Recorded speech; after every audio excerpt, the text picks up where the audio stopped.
Hi, my name is Ken Wong. I am a civil engineer and a land surveyor.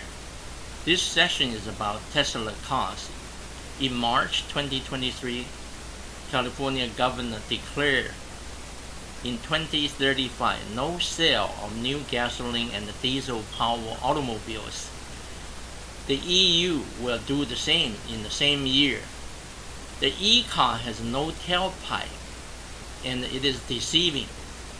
The power sources come from power plant. The smokestack exhausting straight up to the blue sky. If everyone drives electrical car, will our power grid handle the load?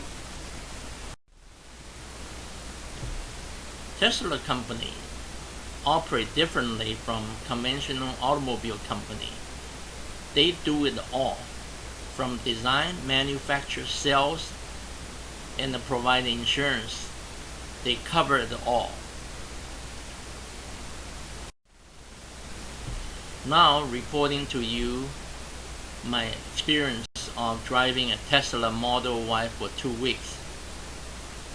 Take your time to review the slide. Would you post your experience driving a Tesla?